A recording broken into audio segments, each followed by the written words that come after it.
Telangana intermediate స్టూడెంట్స్కి ఒక super and bumper news అండి. సో ఎగ్జాక్ట్గా మనకు ఫస్ట్ అండ్ సెకండ్ ఇయర్ వాళ్ళకు రిజల్ట్స్ డేట్ అయితే వచ్చేసింది. మన వీడియోలో ఇంటర్మీడియట్ రిజల్ట్స్ ఎప్పుడు వస్తాయో తెలుసుకుందాం. దాంతోపాటు ఇంకొక బంపర్ న్యూస్ అన్నమాట.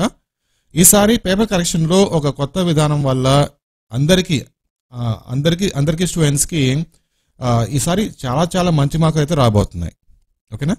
దాని తర్వాత రిజల్ట్స్ వచ్చిన తర్వాత మనం ఎలా చెక్ చేసుకోవాలి, ఈ మొత్తం డీటెయిల్స్ మీకు ఈ వీడియోలో షేర్ చేస్తాను. ఇది చాలా చాలా యూస్ఫుల్ వీడియో కాబట్టి వెంటనే ఈ వీడియో మీ ఫ్రెండ్స్ కూడా షేర్ చేసేయండి.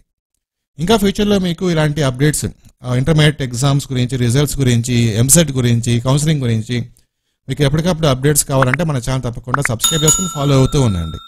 మీలో ఎవరైనా సరే పార్ట్ టైం జాబ్స్ కోసం ట్రై చేస్తుంటే కనుక మీకు ఒక మంచి అవకాశం అండి.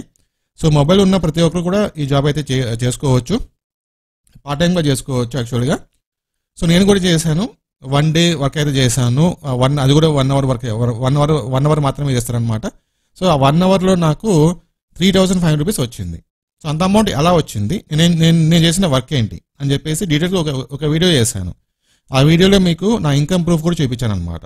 సో ఆ వీడియో లింక్ నేను పైన ఐకార్డ్లో ఇస్తాను, కింద డిస్క్రిప్షన్లో ఇస్తాను. ఆ వీడియో చూసి దాన్ని ఫాలో అయితే కనుక మీరు కూడా పార్ట్ టైం జాబ్ చేసుకుని డబ్బులు సంపాదించుకోవచ్చు. ఖచ్చితంగా ట్రై చేయండి. ఓకే. తర్వాత తెలంగాణలో intermediate results first year second year వాళ్ళకు ఎప్పుడు వస్తాయి, పేపర్ కరెక్షన్ ఎంతవరకు వచ్చింది, రిజల్ట్స్ ఎలా చెక్ చేసుకోవాలి. నేను చెప్పాను కదా మీకు ఒక కొత్త విధానం వల్ల చాలామంది అందరి స్టూడెంట్స్కి ఎక్కువ మార్కులు రాబోతున్నాయని చెప్పేసి అది మీకు చెప్తాను ఈ వీడియోలో. ఓకేనా? వీడియోని పూర్తిగా చూడండి ఇక్కడ నుంచి. సో పేపర్ కరెక్షన్ మనకు జరుగుతూ ఉంది. ఆల్మోస్ట్ 1 డేకి 20,000 లెక్చరర్స్ అయితే పేపర్ కరెక్షన్ చేస్తున్నారు. ప్రతి లెక్చరర్కి 1 డేకి మార్నింగ్ ఒక 15 పేపర్స్ ఇస్తారు, ఆఫ్టర్నూన్ ఒక 15 పేపర్స్ ఇస్తారు. 1 డేకి 30 పేపర్స్ మాత్రమే ఇస్తున్నారు.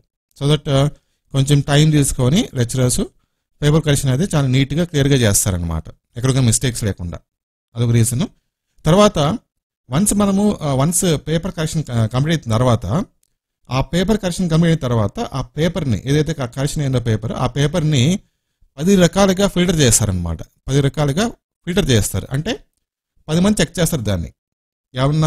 ఏదైనా ఒక క్వశ్చన్కి మార్క్స్ ఇవ్వలేదా, లేకపోతే ఏదైనా ఒక క్వశ్చన్ కరెక్షన్ చేయలేదా, ఏదైనా ఒక క్వశ్చన్కి ఒక ఆన్సర్కి సరైన మార్క్స్ ఇవ్వలేదా, అంటే 4 మార్క్స్ ఇచ్చే చోట 2 మార్క్స్ ఇచ్చారా, ఈ విధంగా 10 రకాలుగా ఫిల్టర్ చేస్తారు. సో ఒక చోట ఏమైనా మిస్ అయినా సరే నెక్స్ట్ టైం దాన్ని క్యాచ్ చేసి అక్కడ మార్క్స్ ఏమైనా వచ్చేటి కాబట్టి మార్క్స్ వేస్తారనమాట. ఇవన్నీ కంప్లీట్ చేస్తారు. ఓకే. చాలా జాగ్రత్తగా ఎక్కడ కూడా మిస్టేక్స్ లేకుండా మార్క్స్కి ఎక్కడ కూడా తగ్గకుండా చూసుకొని మార్క్ కరెక్షన్ చేస్తారు. సో దట్ ఎక్కువ మందికి మార్క్స్ రావడానికి ఎక్కువ మార్క్స్ రావడానికి ఛాన్స్ అయితే ఉంది. ఓకే. సో ఏప్రిల్ సెకండ్ వీక్కి పేపర్ కరెక్షన్ కంప్లీట్ అయిపోతుంది. ఇమీడియట్గా మార్క్స్ అనేది ఆన్లైన్లో ఎంటర్ చేస్తారు, వెబ్సైట్లో ఎంటర్ చేస్తారు. ఏప్రిల్ 3rd వీక్లో వెబ్సైట్ని ఒకసారి టెస్ట్ చేస్తారనమాట. రిజల్ట్స్ చూసేటప్పుడు ఏమన్నా ఎర్రర్స్ చూపిస్తుందా, రిజల్ట్ సరిగ్గా చూపిస్తుందా లేదా అని చెప్పేసి వెబ్సైట్ని ఏప్రిల్ 3rd వీక్లో టెస్ట్ చేస్తారు. ఏప్రిల్ 4th వీక్లో మనకు రిజల్ట్స్ అనౌన్స్మెంట్ చేయబోతున్నారు. ఏప్రిల్ 4th వీక్లో అరౌండ్ 29-30 ఆ డేట్స్లో తెలంగాణ ఇంటర్మీడియట్ ఎగ్జామ్ రిజల్ట్స్ రాబోతున్నాయి అన్నమాట. ఓకేనా? సో ఇది అప్డేటు. వెంటనే వీడియోని మీ ఫ్రెండ్స్ కూడా షేర్ చేసేయండి. Thank you.